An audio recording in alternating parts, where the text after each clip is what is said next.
Hello friends, நான் வந்துட்டேன். Actually வந்துட்டு இந்த வீடியோ ஒரு அவேர்னஸ்க்கான ஒரு வீடியோங்க. இந்த ஒரு அவேர்னஸ் யாருக்காக அப்படின்னு பார்த்தீங்கன்னா, நீங்க ஃபாரின்ல இருக்கீங்க, உங்களோட ஃபேமிலி ஒரு ஊருக்கு ஒதுக்குப்புறமா உங்க வீடு இருக்கோ, இல்ல உங்க வீட்ல லேடிஸ் இருக்காங்களோ, இந்த ஒரு அவேர்னஸான வீடியோ உங்களுக்கு தான்.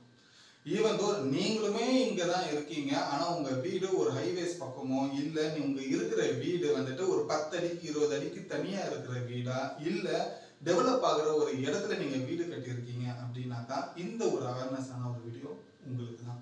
என்ன அப்படின்னு பாத்தீங்கன்னா, தமிழ்நாட்டுல பேக் டு பேக் கிட்டத்தட்ட 3 சம்பவங்கள் வீரன் அதிகாரத்துல வர அதே மாதிரியான ஒரு சம்பவங்கள் தமிழ்நாட்டுல நடந்துகிட்டு இருக்கு. இது எத்தனை பேருக்கு தெரியும் தெரியல, எத்தனை மீடியா சேனல்ஸ் இதை பத்தி பேசியிருக்காங்க தெரியல. இந்த ஒரு அவேர்னஸ் வீடியோ நம்ம ரெகுலரா பண்ற மாதிரி இதுவுமே நான் உங்களுக்காக ஒரு அவேர்னஸ்க்காக தான் இந்த ஒரு விஷயமும் சொல்றேன்.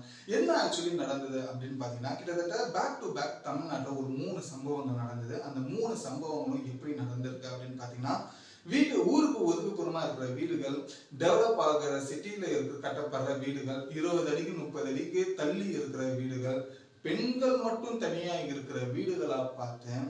ஒரு கும்பல் வீடு புகுந்து அந்த பெண்களை கொன்னு, குழந்தைகளை கொன்னு, அந்த வீட்டுல இருக்கிற நகைகளை திருடிக்கிட்டு இருக்காங்க. இது எங்கேயுமே நடக்குதுங்க, தமிழ்நாடு நடக்குது. என்னடா சொல்றது, இதை பத்தி எதுவுமே பேசலையா அப்படின்னு கேட்டீங்கன்னா, யாருமே பெருசா இதை பத்தி பேசல. சோ நம்ம அதை பத்தி பேச போறோம். இதை தாண்டி போன ரிபப்ளிக் டே முடிஞ்சு, ஜனவரி 26 ரிபப்ளிக் டே முடிஞ்சது. அதோட தொடர்ச்சியா தமிழ்நாடு கவர்மெண்ட் அவசரமா கிட்டத்தட்ட 6 போலீஸ் போர்ஸ் வந்துட்டு இதுக்காக உருவாக்கி இந்த கும்பல் யார் அப்படின்றது கண்டுபிடிக்கிறதுக்காக ஒரு டீம் அமைச்சாங்க. அந்த டீம் வந்துட்டு ஃபைனலா அந்த திருடர்களை பிடிச்சிட்டாங்க. அவங்கள பிடிச்சி அந்த திருடர்கள் சொன்ன அந்த வாக்குமூலம் என்ன அப்படின்னு பாத்தீங்கன்னா, நான் தீரன் அதிகாரம் படம் பார்த்து தான் நான் இன்ஸ்பயர் ஆகி இந்த திருட்டெல்லாம் பண்ணியிருக்கேன் அப்படின்ற ஒரு விஷயம் சொல்றான். ஒரு படம் எடுக்கிறாங்க, அந்த தீரம் அதிகாரம்ன்ற ஒரு படம், இந்த மாதிரிலாம் நடக்குது அப்படின்றது சொல்லி அவேர்னஸ்க்காக மக்களை வந்துட்டு எச்சரிக்கை பண்றதுக்காக எடுக்கப்பட்ட ஒரு படம். அந்த ஒரு படத்தை இந்த மாதிரி ஆட்கள் இன்ஸ்பிரேஷனா எடுத்து ரியல் லைஃப்ல அதை பண்றாங்க. அப்படி ஒருப்பட்ட சம்பவம் தான் இந்த ஒரு வீடியோல ஒரு அவேர்னஸ்க்காக பார்க்க போறோம். ஸோ நீங்க ஊர்ல இருக்கீங்க, உங்க ஃபேமிலி இங்க இருக்காங்க, உங்க ஃபேமிலியுமே ஊருக்கு ஒதுக்குப்புறமாவோ இல்ல டெவலப் ஆகிற ஒரு சிட்டிலையோ இல்ல 10 அடி 20 அடிக்கு ஒரு வீடு இருக்குது, ஸோ அங்கதான் என் ஃபேமிலி தனியா இருக்காங்க, லேடிஸ் மட்டும் இருக்காங்க அப்படின்னா டெஃபினட்டா இந்த ஒரு வீடியோ உங்களுக்கான ஒரு வீடியோ. உங்க ஃபேமிலிஸ்க்கு, உங்க ஃப்ரெண்ட்ஸுக்கு இந்த வீடியோவை ஷேர் பண்ணுங்க. அவங்களுமே தெரிஞ்சுக்கிட்டோம் ஊர்ல என்ன நடக்குதுன்றது. ஸோ வாங்க, இந்த ஒரு சம்பவம் தமிழ்நாட்டுல நடந்தது, என்ன நடந்தது, அந்த திருடர்கள் எப்படி சிக்கினாங்க, போலீஸ் எப்படி அவங்க கண்டுபிடிச்சாங்க அப்படின்ற ஒரு டீட்டெயில பக்காவா பார்த்துலாம், வழக்கம் போல 10 நிமிஷத்துல. ஸோ வாங்க வீடியோக்குள்ள போகலாம். நான் தான் உங்களோட AB and welcome to our channel. இன்னும் நம்ம சேனல் சப்ஸ்கிரைப் பண்ணலாம், உடனே சப்ஸ்கிரைப் பண்ணிக்கங்க. இந்த வருஷத்துக்குள்ள 1000 சப்ஸ்கிரைபர் ரீச் பண்றதுதான் நம்மளோட கோல். அதுக்கு உங்களோட சப்போர்ட் வேணும். ஸோ அப்பதான் நான் இந்த மைல் ஸ்டோனை ரீச் பண்ண முடியும். அட் த சேம் டைம் உங்களுக்கான ஒரு அவேர்னஸ் வீடியோ டெஃபினட்டா என் சைட்ல இருந்து ஒவ்வொரு வாட்டியுமே ஒவ்வொரு நாளுமே வந்துகிட்டே இருக்கும். நீங்களும் உலகத்துல என்ன நடக்குதுன்ற ஒரு விஷயம் நீங்களும் தெரிஞ்சுக்கலாம், பல விஷயத்துல எச்சரிக்கையாமே இருந்துக்கலாம். ஸோ அதுக்கு உங்களோட சப்ஸ்கிரைபர்ன்ற ஒரு விஷயத்த சப்போர்ட்ன்றது கொடுத்துருங்க. ஸோ ஃபர்ஸ்ட் விஷயம் எங்கிருந்து நடக்குது அப்படின்னு பாத்தீங்கன்னா, முதல்ல இந்த சம்பவம் பேக் டு பேக் இந்த தீரன் அதிகாரம் படத்துல வர இதே போல சம்பவம் தமிழ்நாட்டுல நடக்குது. தமிழ்நாட்டுல எங்க அப்படின்னு பாத்தீங்கன்னா, சிவகங்கை மாவட்டத்துல இருக்கிற தேவர் கோட்டையில அடிக்கடி நடக்கிற ஒரு விஷயமா இருக்கு. இந்த தேவர் கோட்டை சுத்தி இருக்கிற மற்ற ஊர்கள்ல வந்துட்டு கிட்டத்தட்ட ஃபர்ஸ்ட் சம்பவம் எப்போ ஆரம்பிச்சது அப்படின்னு பாத்தீங்கன்னா, 2020ல இதே போல வந்துட்டு ஒரு ஊருக்கு ஒதுக்குப்புறமா இருக்கிற ஒரு வீட்டுல வந்துட்டு ஒரு அம்மா, வயசான அம்மா, அவங்களுக்கு ஒரு பொண்ணு இருக்காங்க. ஸோ அவங்களுமே வந்துட்டு ஒரு என்ன சொல்ற டீனேஜ் பொண்ணுன்னு நினைக்கிறேன். ஸோ அவங்க இருந்திருக்காங்க. ஆண்கள் இல்லாத அந்த வீட்டுல வந்துட்டு இந்த ஒரு திருடர்கள் உள்ள போடுறாங்க. உள்ள வந்து அந்த வயசான அம்மாவையுமே அந்த பொண்ணையுமே அடிச்சே கொண்டு இருக்காங்க ஒரு இரும்பு பொருளால. அவங்க இறந்ததுக்கு அப்புறமா அவங்க வீட்டுல இருக்கிற நகைகள், எக்ஸ்பென்சிவ் ஐட்டம்ஸ் எல்லாத்தையுமே எடுத்துட்டு காணாம போயிட்டாங்க. இது உடனே அந்த டைம்ல இந்த கேஸ் ஃபைல் ஆக்கப்படுது. அந்த கேஸ் ஃபைல் ஆனதுக்கு அப்புறமா என்ன நடக்குதுன்னா, சிசிடிவி ஃபுட்டேஜை செக் பண்ணாங்க, சிசிடிவி ஃபுட்டேஜ் இல்லை. சரி, நெட்வொர்க் ஏதாவது ட்ரேஸ் பண்ண முடியுதான்னு பாத்தீங்கன்னா, நெட்வொர்க்ஸும் எதுவுமே ட்ரேஸ் பண்ண முடியல. சரி, ஃபிங்கர் பிரிண்ட் கிடைக்குதான்னு பாத்தீங்கன்னா, ஃபிங்கர் பிரிண்ட்டுமே கிடைக்கல. சரி, வந்தவங்க ஏதாச்சும் விட்டுட்டு போயிட்டாங்களான்னு பாத்தீங்கன்னா, வந்தவங்களும் எதுவுமே விட்டுட்டுமே போகல. ஸோ நோ எவிடன்ஸ்ல இந்த ஒரு கேஸ் பெண்டிங்ல இருக்கு. ஸோ இந்த ஒரு சம்பவம் அப்பவே ஆரம்பிச்சாச்சு. ஸோ கட் பண்ண அடுத்த ஒரு 2 வருஷம் கழிச்சு போன வருஷம் நவம்பர்ல நினைக்கிறேன். ஸோ அந்த டைம்ல வந்துட்டு என்ன நடக்குதுன்னா, அந்த ஒரு சிவகங்கை சுத்தி இருக்கிற அதே ஏரியால இன்னொன்று ஒரு சம்பவம் நடக்குது. அந்த ஒரு சம்பவத்துல வந்துட்டு கிட்டத்தட்ட மிலிட்ரி ஆபீசர் வீட்டுல, நல்லா கவனிக்கணும், மிலிட்ரி ஆபீசர் வீட்டுல ஒரு பிரச்சனை நடக்குது. என்னன்னா, அந்த மிலிட்ரி ஆபீசரோட வீடு அதே போல ஒரு தனிமையான ஒரு வீடா இருந்திருக்கு. அந்த வீட்டுல அந்த மிலிட்ரி ஆபீசரோட அம்மா இருக்காங்க, அவங்களோட ஒய்ஃப் இருக்காங்க, ஒரு குழந்தை ஒண்ணு இருக்கு. ஸோ இந்த ஒரு வீட்டுல வெறும் லேடிஸ் மட்டும் இருக்காங்க அப்படின்ற ஒரு விஷயம் தெரிஞ்சு இந்த ஒரு கேங் அந்த வீட்டுக்குமே போயிருக்காங்க. ஸோ அந்த வீட்டுல போயிட்டு அங்க இருக்கிற அந்த மிலிட்ரி ஆபீசரோட அம்மா, அவங்களோட ஒய்ஃப், அவங்க குழந்தைய கூட விட்டு வைக்காம நாளைக்கு பின்ன ப்ரூஃப் அதை வந்துடக்கூடாதுன்னு சொல்லி அந்த குழந்தைகளுமே கொன்னு பிணமாக்கி இருக்காங்க ஒரு இரும்பு பொருட்களால. அதுக்கப்புறம் அந்த வீட்டுல இருக்கிற எக்ஸ்பென்சிவ் ஐட்டம்ஸ், நகைகள் எல்லாத்தையுமே எடுத்துட்டு ஆள் காணாம போயிட்டாங்க. இந்த ஒரு கேஸுமே ஃபைல் ஆகுது. ஸோ இதுக்கப்புறமா அங்க ஏதாச்சும் எவிடன்ஸ் கிடைக்குதான்னு பாத்தீங்கன்னா ஃபிங்கர் பிரிண்ட் கிடைக்கல, சிசிடிவி ஃபுட்டேஜ் கிடைக்கல, அதே போல நெட்வொர்க் ஏதாவது ட்ரேஸ் பண்ண முடியுதானா அதுவும் முடியல, வந்தவங்க ஏதாவது விட்டுட்டு போயிருக்காங்கன்னா அந்த ஒரு ப்ரூஃபுமே கிடைக்கல. திரும்பி இது நோ எவிடன்ஸ் அப்படின்றது போகுது. பட் இது போலீஸ் கவனிக்க ஆரம்பிச்சிட்டாங்க. ஸோ இது என்ன இந்த மாதிரி தீரன் படத்துல வர அதே பணியில வந்துட்டு நடக்குதுன்னு சொல்லி அப்பவே அவங்க கெஸ் பண்ண நேரத்துல அடுத்த 2 மாசம் கழிச்சு இந்த வருஷம் ஜனவரி 26 கரெக்டா ரிபப்ளிக் டே அன்னைக்கு இதே தேவர்கோட்டைன்ற ஒரு ஊர்ல வந்துட்டு ஒரு குறிப்பிட்ட ஒரு இடத்துல ஒரு வீட்டுல நடக்குது. என்ன நடக்குதுன்னா, அந்த வீட்டுல ஒரு 5 பேர் இருந்திருக்காங்க. ஒரு வயசான அம்மா, அவங்களோட ஒய்ஃப், 2 குழந்தைங்க, ஒரு ஆண். ஸோ அவங்க இருந்திருக்காங்க. ஸோ இந்த 5 பேர் வந்துட்டு இருக்கிற ஒரு வீட்டுல ஓவர் நைட்ல தனியா இருக்கிற வீடு அப்படின்னு சொல்லி இந்த ஒரு கும்பல் இறங்கியிருக்காங்க. இறங்கினதுக்கு அப்புறமா அங்க இருக்கிற முதல்ல அந்த ஆணை வந்து அடிச்சு கொண்டு இருக்காங்க. அதுக்கப்புறமா அவங்க வயசான அம்மா, அவங்க ஒய்ஃப், ஒரு குழந்தை, ஒரு 9 வயசான ஒரு பையன், ஒரு 4-3 வயசான ஒரு குழந்தை இருந்திருக்காங்க பொழுது அந்த குழந்தையுமே விட்டு வைக்காம அவங்க எல்லாருமே இரும்பு பொருட்களால அடிச்சு வீட்டுல இருக்கிற நகைகளை எடுத்துட்டு காணாம போயிட்டாங்க. இது ஜனவரி 26 நடந்த ஒரு சம்பவம். அடுத்த நாளும் இதே மாதிரி ஒரு ஃபைல் ஆகுது, எந்த ஒரு எவிடன்ஸுமே கிடைக்கல. என்னடா இது அப்படின்னு சொல்லிட்டு இது வந்துட்டு தமிழ்நாடு கவர்மெண்ட் வரைக்கும் இது போகுது. ஸோ அதுக்கப்புறமா தமிழ்நாடு கவர்மெண்ட் வந்துட்டு ஒரு டக்குன்னு ஒரு ஆக்ஷன் எடுத்தாங்க. என்ன அப்படின்னு பாத்தீங்கன்னா, தமிழ்நாட்டில் இருக்கிற தமிழ்நாடு போலீஸ்ல கிட்டத்தட்ட 6 டீமை வந்து அமைச்சிருந்தாங்க, ஒரு ஸ்பெஷல் போர்ஸ்ன்னு சொல்லி. அந்த 6 டீமுமே எல்லா திசையிலுமே போயிட்டு இந்த மாதிரி ஒரு விஷயங்கள் நடக்குது, இது யார் பண்றது தேட ஆரம்பிக்கிறாங்க. ஒரு கட்டத்துக்கு மேல ஒரு 2 பேர் சந்தேகத்தின் அடிப்படையில பிடிக்கிறாங்க. அவருங்க தான் வந்துட்டு தினேஷ் அண்ட் கணபதி.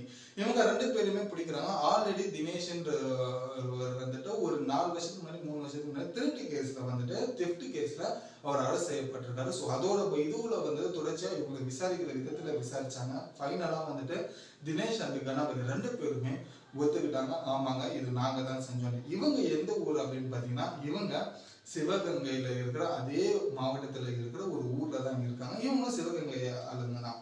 ஓகேங்களா? ஸோ இவங்க வந்துட்டு இந்த அந்த அவங்க ஊர்ல சுத்தி இருக்கிற மற்ற இடங்கள்ல எங்க பெண்கள் தனியா இருக்காங்க, எந்த வீடு ஊருக்கு ஒதுக்குப்புறமா இருக்கு, எங்க வந்துட்டு சிசிடிவி ஃபுட்டேஜ் இல்லை, எங்க வந்துட்டு டெவலப் ஆகிற சிட்டியா இருக்குன்னு சொல்லி ஸ்கெட்ச் போட்டு இவங்க இந்த விஷயத்த பண்ண ஆரம்பிச்சாங்க. ஸோ இவங்க பண்ண ஆரம்பிச்சதுக்கு அப்புறமா எல்லாத்தையுமே ஒத்துக்கிட்டு ஃபைனலா அவங்களோட வாக்குமூலம் என்ன சொல்றாங்கன்னா, நாங்க வந்துட்டு இந்த விஷயத்த நாங்க தான் பண்ணோம், இதோட இன்ஸ்பிரேஷன் எங்களுக்கு எங்க வந்தது அப்படின்னு பாத்தீங்கன்னா, தீரன் அதிகாரம் படத்துல வர பவேரியா கூட்டம் பண்ணுவாங்க இல்லையா, ஸோ அதுல வந்துட்டு நான் இன்ஸ்பயர் ஆகி தான் இந்த ஒரு திருட்டு பண்ணியிருக்கேன் அப்படின்னா. எதுக்கெல்லாம் இன்ஸ்பயர் ஆயிருக்காங்கன்னு பாருங்க.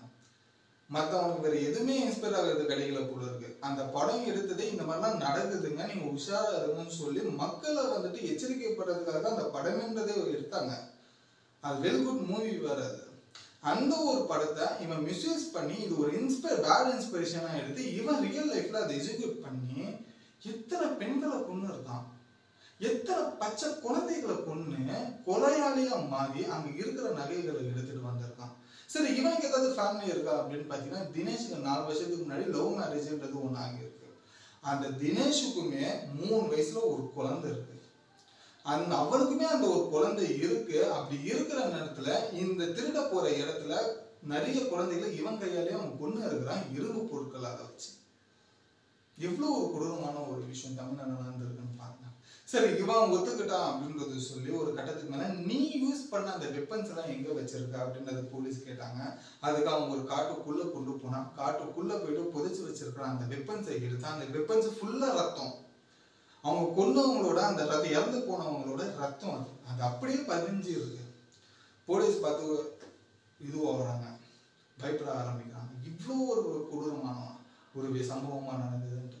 அதுக்கப்புறமா அவன் திரும்பினான்னு கேட்டீங்கன்னா, அந்த இது வெப்பன் வந்துட்டு பார்த்துட்டு இருக்கிற நேரத்திலேயே போலீஸ் அசைகிற நேரத்தில் என்ன பண்ணியிருக்காங்கன்னா, அந்த வெப்பன் ஒன்று எடுத்து பக்கத்தில் இருக்கிற போலீஸை வந்துட்டு குத்தி இருக்கான். அந்த போலீஸ் இப்போ கொஞ்சம் சீரியஸா இருக்காங்க, சிவியர் இன்ஜூரியா இருக்காரு. அதுக்கப்புறமா இவன் ஓட முயற்சி பண்றான்னு சொல்லி மற்ற போலீஸ் என்ன பண்ணியிருக்காங்கன்னா, அவனை காலில் ஷூட் பண்ணி அந்த சிவகங்கையில இருக்கிற ஒரு கவர்மெண்ட் ஹாஸ்பிட்டலை சேர்த்திருக்காங்க. தாக்கப்பட்ட அந்த போலீஸுமே வந்துட்டு ஒரு ஹாஸ்பிட்டல், அதே ஹாஸ்பிட்டல்ல சேர்த்துதான் அவங்களுமே சிகிச்சை எடுத்துக்கிட்டு இருக்காங்க. இவ்வளவு ஒரு கொடூரமான விஷயம் தமிழ்நாடு வந்திருக்குன்னு பாருங்க. இதுல ஒரு விஷயம் நமக்கு தெரிய வருது என்ன அப்படின்னாக்கா, நம்ம இருக்கிற வீட்டுல, என்னோட பாயிண்ட் ஆஃப் நான் சொல்ல வரேன் எண்ட் ஆஃப் த வீடியோல, நம்ம இருக்கிற வீட்டுல நம்ம அக்கம் பக்கத்துல கொஞ்சம் தள்ளி இருக்காங்களா வீட்டுல, அவங்க கிட்ட நம்ம போய் பேசணும், பழகணும், ஒருத்தருக்கு ஒருத்தர் நலம் விசாரிச்சுக்கணும். என்னங்க இவ்வளவு நேரம் சைலண்டா இருக்கு வீடு, வீடு இருட்டா இருக்கு, என்ன பண்ணிட்டு இருக்கீங்க, எல்லாம் ஓகேவா அப்படின்றது ஒருத்தருக்கு ஒருத்தர் விசாரிச்சுக்கணும். ஒவ்வொரு நாளுமே நீங்க காலையில இருந்தே வெளியிலேயே வரலையே, வீட்டை விட்டு ஏதாவது உடம்பு சரியில்லையா அப்படின்றது நம்ம கேட்கணும். நம்ம நேரில் போய் பார்க்கணும், ஒருத்தர் ஒருத்தர் விசாரிச்சுக்கணும். வெளியில போனீங்களே இன்னும் வரைக்கும் வீட்டுக்கு வரலையே, சேஃப்டி தானா அப்படின்றது ஒருத்தர் ஒருத்தர் இந்த மாதிரி விசாரிக்காம இருந்ததுனால இந்த மாதிரி ஒரு சம்பவங்களுமே நடக்குது. அது ஃபர்ஸ்ட் விஷயம். செகண்ட் விஷயம், சேஃப்டி இல்லாத ஒரு வீடா இருக்கிறதும் இந்த மாதிரி பிரச்சனைகள். எவ்வளவோ ஒரு வீடு கட்டுறதுக்கு செலவு பண்றோங்க. ஒரு 20,000 30,000 கொடுத்து ஒரு சிசிடிவி நம்ம மாட்ட மாட்டோம் வீட்டுல. நம்ம வாசலுக்கு நேர்லயே ஒரு சிசிடிவி இருந்தா எவ்வளவு நல்லா இருக்கும். சிசிடிவி, கிரில் கேட்ஸ், இந்த மாதிரி ஒதுக்குப்புறமா இருக்கிற வீட்டுகள், ஃபேமிலி லேடிஸ் மட்டும் இருக்கிற வீடுகளை இதெல்லாம் செய்யணும். அந்த வீட்டுல இருக்கிற அன்று செய்யணும். ஒரு சிசிடிவி ஃபுட்டேஜ் வைக்கணும், கிரில் கேட் வைக்கணும், யாரும் உள்ள வர முடியாத அளவுக்கு எவ்வளவு நம்ம சேஃப்டி பண்ண முடியுமோ அந்த ஒரு சேஃப்டிஸ் நம்ம பண்ணணும். அது பண்ணாம இருக்கிறனால இந்த மாதிரி ஆட்களுக்கு இது வந்து ரொம்ப ஈஸியா நடக்குது. அவங்க பிளான் பண்ணி அவங்க நினைச்ச ஒரு விஷயத்த சாதிச்சுக்கிறாங்க. இது எல்லாமே உங்களுக்கான ஒரு அவேர்னஸான ஒரு வீடியோ. இது பயப்படக்கூடிய ஒரு விஷயம்ன்றது இல்லை. இது அவங்க அரெஸ்ட் பண்ணி இதுக்கப்புறமா அவனுக்கு தூக்கு தண்டனை கூட கொடுக்கலாம், அந்த தினேஷ் அந்த கணபதியை கூட. ஸோ வெயிட் பண்ணி பார்ப்போம் அவங்களுக்கு என்ன தண்டனை கொடுக்குறாங்கன்றது. இந்த ஒரு வீடியோ எதுக்கு உங்ககிட்ட நான் வந்து சேர்ந்துருக்கேன்னா, நீங்க இப்போ சம்பாதிக்கிறதுக்காக ஊர்ல இருப்பீங்க, வீட்டில் உங்களோட லேடிஸ் இருப்பாங்க, அவங்களுக்கு நீங்க ஒரு சேஃப்டி பண்ணுங்க. அதே போல நீங்க ஒதுக்குப்புறமா ஒரு நல்ல ரேட்டு இருக்கு, என்கிட்ட இருக்கிற பட்ஜெட்டுக்கு நான் வீடியோ எனக்கு கிடைச்சிருக்கு, ஆனா அது ஊருக்கு ஒதுக்குப்புறமா வெளியில இருக்கு, இருந்தாலும் நான் வாங்கிட்டேன் அப்படின்னா உங்களுக்காக அந்த ஒரு அவேர்னஸ்க்கானது தான் இந்த ஒரு வீடியோ. ஸோ சேஃப்டியா இருங்க. உங்க அக்கம் பக்கத்துல இருக்கிறவங்க நீங்க வாண்டடா போய் நல்லா விசாரிங்க. ஒரு 4 தடவை நீங்க நல்லா விசாரிச்சீங்கன்னா 5ஆவது தடவை அவங்க உங்களை வந்துட்டு நல்லா விசாரிப்பாங்க. ஸோ நீங்களோ இல்லை உங்களை சுற்றி இருக்கிறவங்களோ வந்துட்டு யாராச்சும் ஊருக்கு வெளியில வீடு கட்டி தனியாக இருக்காங்களோ, இல்லை 10 அடிக்கு 20 அடிக்கு ஒரு வீட்டில் இருக்காங்களோ, இல்லை லேடிஸ் மட்டும் இருக்கிற வீட்டில் இருக்காங்கன்னா இந்த வீடியோ அவங்களுக்கு ஷேர் பண்ணுங்க. அவங்களுக்கு டெஃபினட்டாக இது யூஸ்ஃபுல்லாகவும் இருக்கும், ஒரு அவேர்னஸாகவும் இருக்கும், எப்படிலாம் நம்ம பாதுகாத்துக்கலான்றது. ஸோ இதுதான் ஃப்ரெண்ட்ஸ். ஸோ தமிழ்நாட்டில் நடந்த தீரன் அதிகாரம் 1ன்றது சொல்லலாம். ஸோ இந்த ஒரு வீடியோ உங்களுக்கு புதுசாக இருந்தாலும் இன்ஃபர்மேஷனாக அவேர்னஸாக இருந்ததுன்னா கண்டிப்பாக லைக் பண்ணி ஷேர் பண்ணுங்க, மற்றவங்க இதை பற்றி தெரிஞ்சுக்கிட்டோம். ஸோ இன்னும் நம்ம சேனல் சப்ஸ்கிரைப் பண்ணாலும் உடனே சப்ஸ்கிரைப் பண்ணிக்கோங்க. அப்போ இது போல் அவேர்னஸான விஷயம் நீங்களுமே தெரிஞ்சுக்க முடியும். ஸோ இதோட இந்த வீடியோ முடிச்சுட்டு நானும் கடைப்பட்டு கிளம்புறேன். Until then by.